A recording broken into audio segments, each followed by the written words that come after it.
Come ride the little train that is rolling down the tracks to the junction. Forget about your cares, it is time to relax at the junction. Lots of curves, you bet, and even more when you get to the junction. Petticoat Junction. There's a little hotel called the Shady Rest at the junction. Petticoat Junction. It is run by Kate. Come and be her guest at the junction.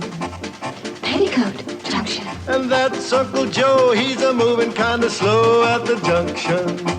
Petticoat Junction.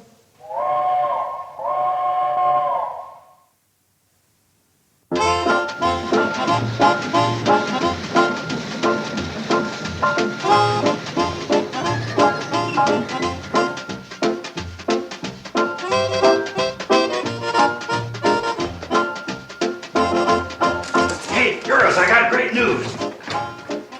Just take a gander at this headline. Talent contest? That's great news? You're darn tootin' it is. This little old contest is going to be held right smack dab in the Shady Rest lobby a week from tonight. Oh, my goodness. Simmer down. Let's not get too excited till we hear more of the facts. Like, how come it's being held here? And are we making money or losing money?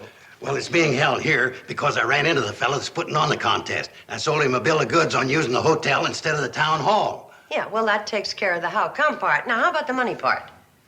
Kate, we're getting paid off in something even better than money. What's better than money?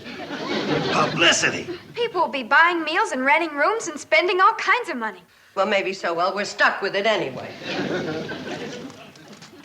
Hey, look at this. First prize, $50. Mom, can I enter the contest? Gee, Mom, I'd like to, too. Me, too. No, I just don't think it'd be a good idea for you girls to enter that contest. But why not? We've got some talent, Mom.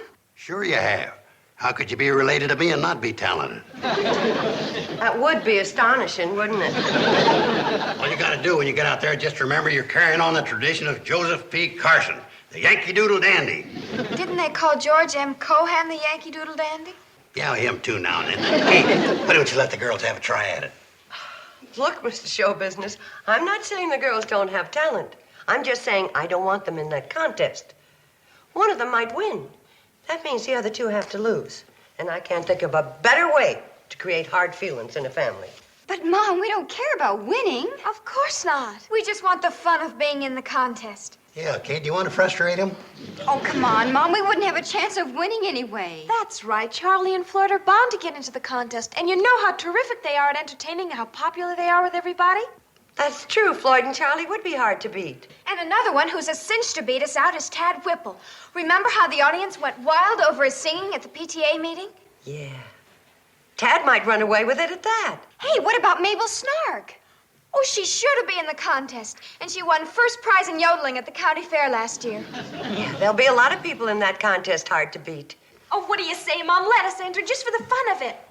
Well, since you're all so anxious and you're not going to try and beat each other out, I guess it'll be all right. I don't want you getting worked up over it. It's just a little amateur contest, and that's all. Cross our hearts. Well, that's good. Now let's get back to work. Yeah. But by the way, Uncle Joe, what's the big idea of trying to give the girls the impression you were on the stage? Well, I was at one time. Driving or riding shotgun? Passenger. Well, your mom's a nice little woman and she means well, but she doesn't understand that you're grown up. You can handle competition among yourselves.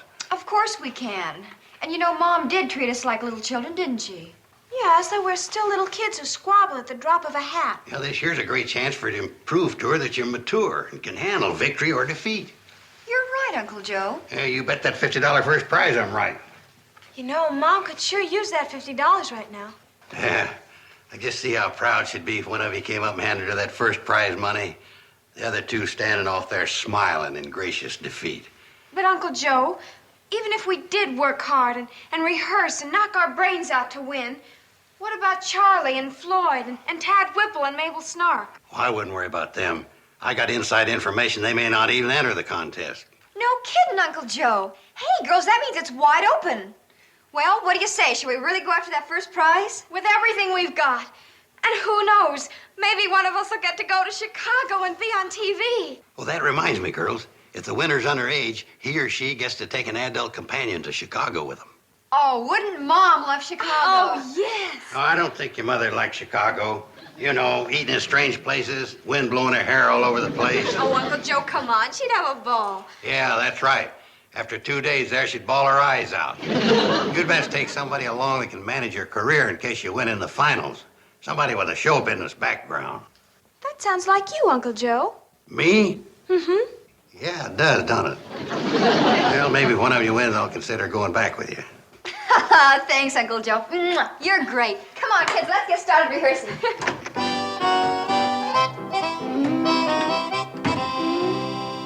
Oh, that windy city, oh, that windy city, Chicago. Always wanted to see that town.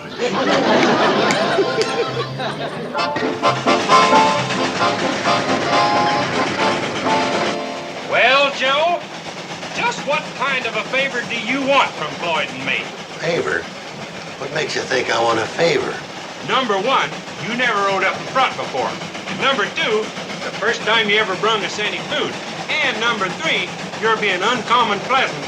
There is a teensy-weensy little favor I'd like to ask. Floyd, do you want to ask him what it is, or should I make the mistake? I reckon it's your turn, Charlie. I asked him a boy, remember? Oh, stop your clowning, fellas.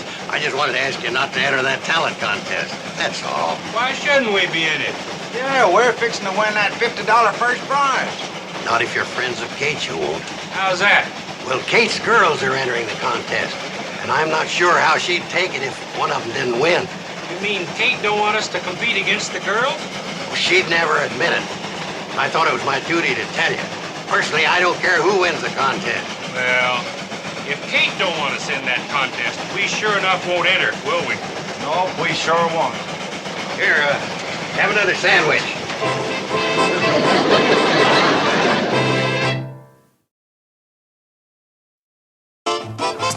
Mom, could you help me make a real fancy costume for my dance number? Well, I'd be glad to, honey, but I don't have any material.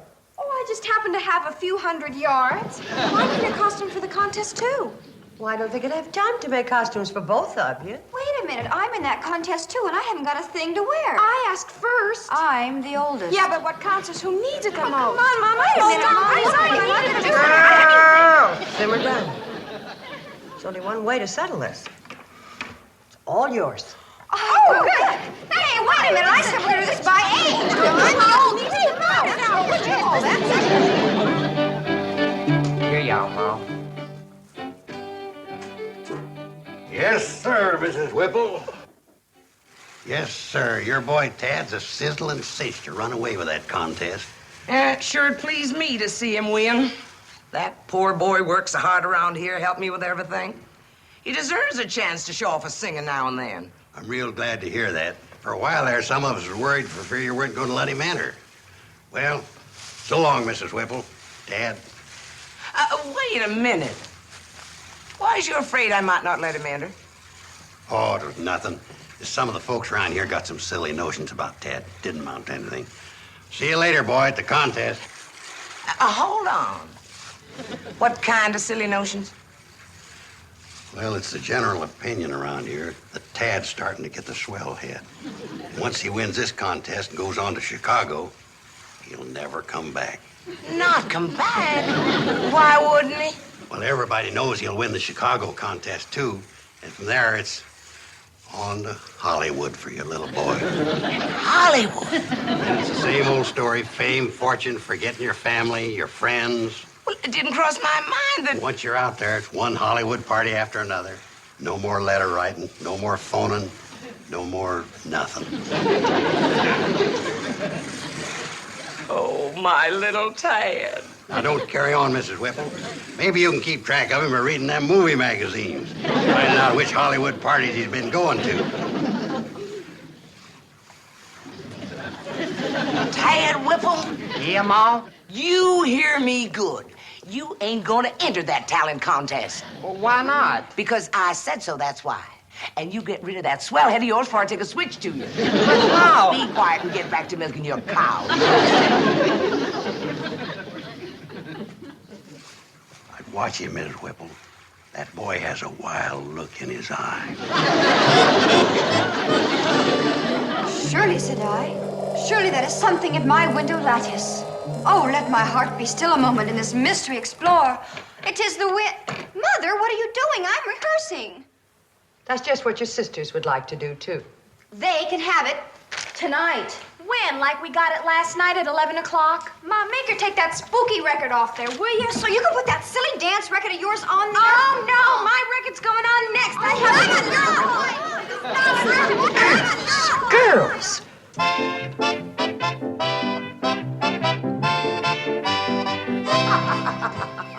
Yep, I'm sure glad I ran into you like this and got it firsthand that you'd heard about the contest. It wouldn't be much without Mabel Snark. Oh, thank you. But that $50 first prize is worth yodeling for. Then I can tell the man who's running the contest that you'll be in it and not in Groverdale that night. You bet. What's going on at Groverdale? Well, there's a bachelor's convention. A couple of hundred wealthy playboys getting together at the Groverdale Hotel. A couple of 100? Yeah, I'm glad to see you're not like a lot of other single women around here, fixing to make a 600-mile trip just to snag a wealthy husband. You know, I've never been to Groverdale.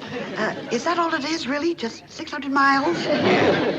Now, I'm helping out with lining up the program. Would you like to be spotted before or after the jug-blowing act? The Groverdale Hotel, you say?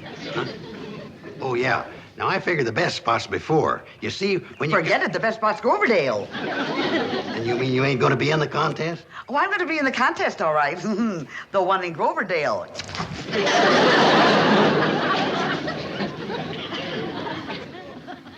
I wonder which one of the girls will be going to Chicago with me.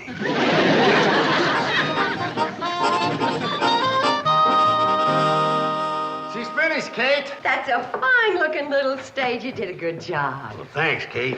Well, Kate, you must be just plumb wore out working to get ready for this contest. Oh, it's not the work, Charlie. But I've just about reached the end of my rope with those 3 girls of mine. The girls taking part in a little spirited rivalry. That's what Kate means. They've been impossible, is what I mean. Now, I'm counting on you 2 boys to be so good tomorrow night that you're going to beat them a country mile. Why, Kate, we're just playing to accompany the contestants. Didn't Joe tell you? Kate, the boys must be hungry. Why don't you hop out the kitchen and get them a bite to eat? Are you saying you're not competing? Better start hopping, Kate. But you boys have got to be in the contest. We thought you didn't want us competing with the girls. Where in the world did you ever get an idea like that? Maybe I'll hop out the kitchen. Hold it, Uncle Joe. With the turn things have taken, I'm beginning to feel your strong hand of navigating. Kate, your conclusion's jumping again. Good jumping, I'd say. Oh, Uncle Joe, I know it'd mean a lot to you if one of the girls would win. But removing all competition's no way to do it. You know a better way? I know I want my girls to start acting like real sisters again. And not like 3 cackling hens pecking at the same kernel of corn. Now, you boys have got to promise me to enter the contest. Well, all right, Kate, if that's the way you want it. Yes, and I'd be obliged if you'd give me a ride on the cannonball. Sure thing, Kate. Where are we going? To talk to the rest of the competition. I want to be sure this is going to be a wide open square deal contest. Kate, before you go, I want to tell you something. What? Don't.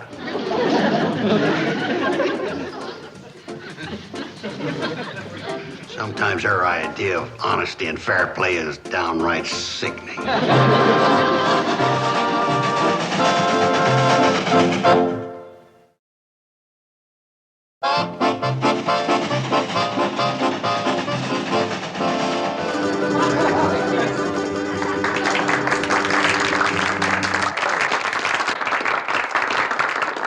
Thanks, folks, and welcome to the Shady Rest. Now, I've been asked to help out with a master of ceremony and chores by my good friend, Mr. J.P. Anderson from Chicago.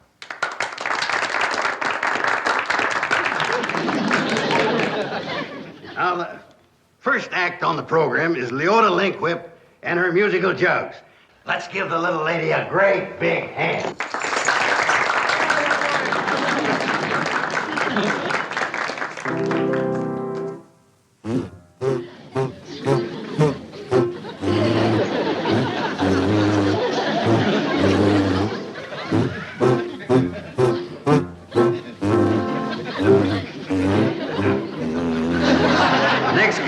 contestants, young Tad Whipple. He's a kind of a singer.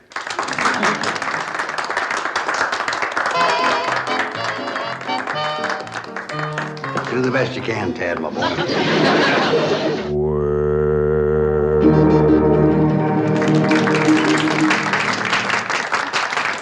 That was Tad Whipple, folks. Nice try, Tad. Better luck next time. We're coming to Bobby Joe Bradley, one of the 3 highlights of the evening. She'll sing a song for you in her own prize-winning style. I give you Miss Bobby Joe Bradley.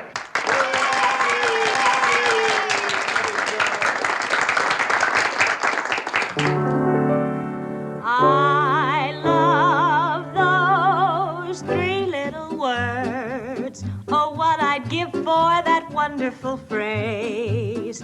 To hear those 3 little words. That's all I'd live for the rest of my days. And what I feel in my heart, they tell sincerely. No other words can tell it half so clearly. 3 little words, 8 little letters, which simply mean I love you. 1, 2, 3 little words, 8 little letters, which simply mean I love you.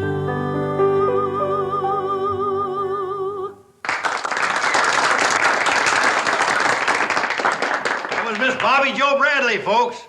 There's no question about it. That girl has some real talent. Now we come to a yodeler. Mabel Snark is the name of this contestant. Always a few people in the audience who enjoy yodeling. So let's give a fine hand to Miss Mabel Snark.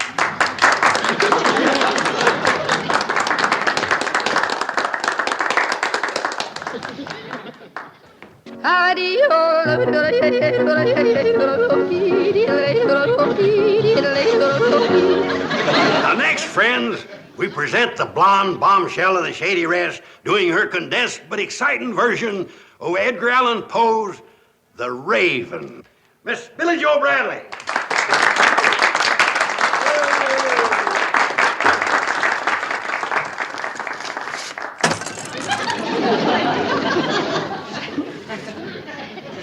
Sorry, honey.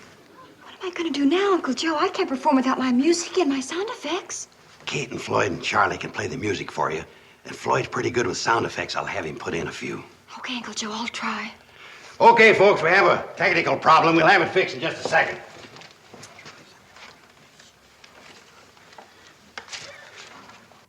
Once upon a midnight dreary, while I pondered weak and weary over many a quaint and curious volume of forgotten lore, while I nodded, nearly napping,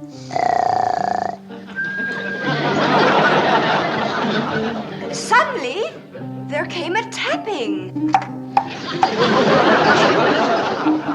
'Tis some visitor, I muttered, tapping at my chamber door. But it was Floyd, nothing more. Open here I flung the shutters.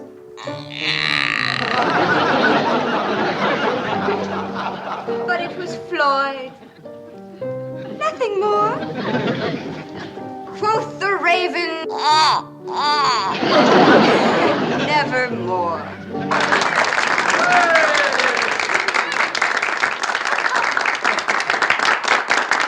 That was Billie Joe Bradley, folks. A great dramatic actress and a brilliant comedian. And I'm sure we'd all be proud if Billie was to carry our colors to Chicago.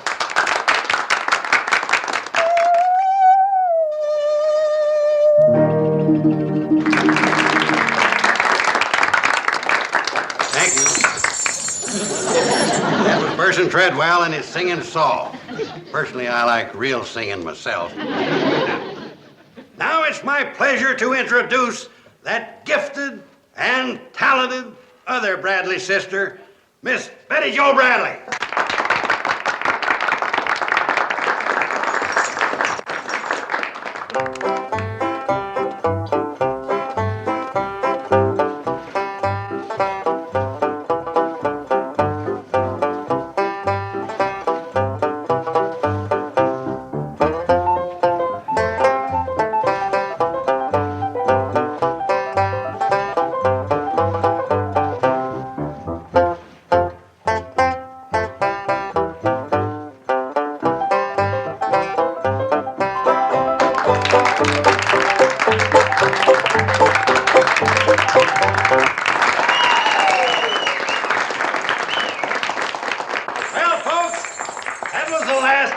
3.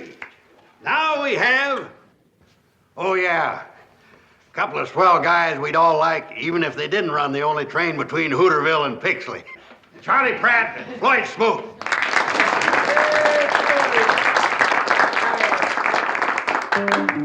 How well do I remember the fire of 58? We's coming down through the mire. When along comes Hank just a-going to beat the cars, and he says, My gosh, there's the fire. well, I runs home and I puts my gumboots on. She says, my gal Irene, How well do I remember the fire of 58? when we ran with the old machine. When we ran with the old machine, hot ziggity, when we ran with the old machine, there was Hank and Frankenstein. Pete and Bill and I. When we ran with the old machine.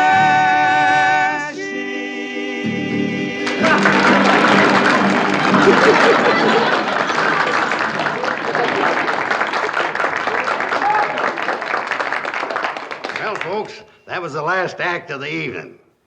And even though they ain't as young or pretty or quite as talented as the Bradley sisters, you gotta admit they're pretty good.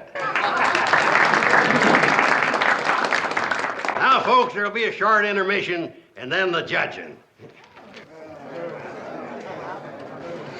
Do you think I have a chance to win? Gee, I hope I have a chance. I've sure got my fingers crossed. I'm hoping that I... Wait a minute. Look at what we're doing. We're all saying I, not we. We're all worried about only ourselves. You know, that isn't like us. Mom was right. And if one of us wins, it could get worse. Well, what do you say we all drop out of the contest? I second that. I third it. Well, let's go tell Mom. Right.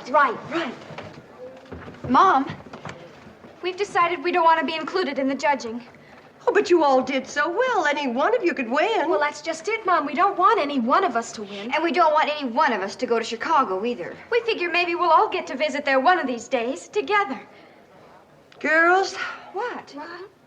welcome back to the family. You girls were just great, all 3 of you. Joe, come here. You're joshing. All 3?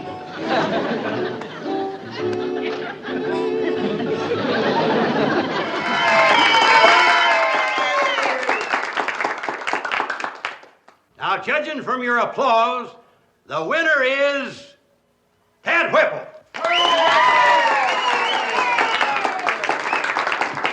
Congratulations, Tad. Here's the 50. Thanks. Have you got anybody in mind to go to Chicago with you yet, Tad, my boy? Yeah, my ma. Send me a postcard, will you? Now, folks, the Bradley sisters will finish off the evening with their version of the Hooterville Cannonball.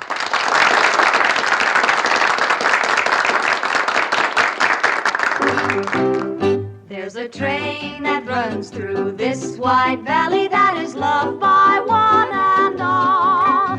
It's the train that starts way up in Pixley called the Hooterville Cannonball.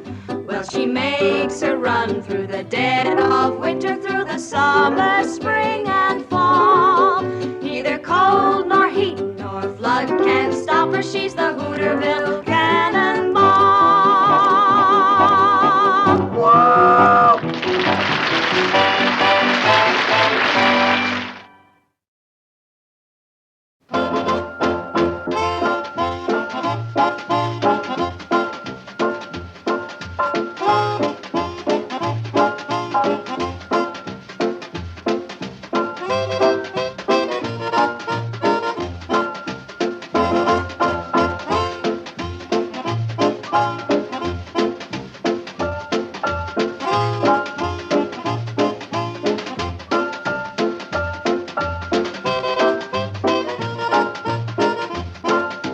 Petticoat Junction.